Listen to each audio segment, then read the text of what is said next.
इसलिए इतनी समझ हमें भी है कि बहुत जगह तकलीफ ये है कि मेरा मौलिक अधिकार है कि मैं टैक्स नहीं दूंगा और उसके लिए मैं आंदोलन करूंगा। ये आवाज सूरत से आई है, उन्होंने कहा हमने कभी जिंदगी में टैक्स नहीं दिया, अब क्यों नहीं दिया?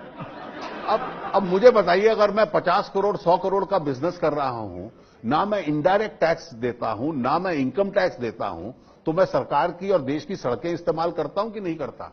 पुलिस मेरी रक्षा करती है कि नहीं करती? फौज मेरी देश की सीमाओं को सुरक्षित करती है कि नहीं करती?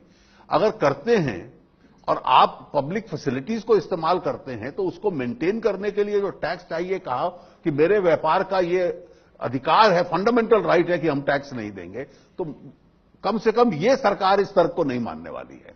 हां, जहां और मैं आपको सीधा बताऊं कि दबाव की वजह से किसी टैक्स पे रीथिंक होगा, नहीं होगा। हमने 1211 कमोडिटीज का टैक्स तय किया।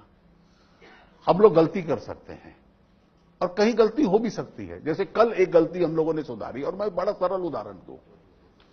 कल हमारे कई लोगों ने यह विषय उठाया कि फर्टिलाइजर पे पहले 7.5% से लेकर राज्यों में 9% तक लगता था।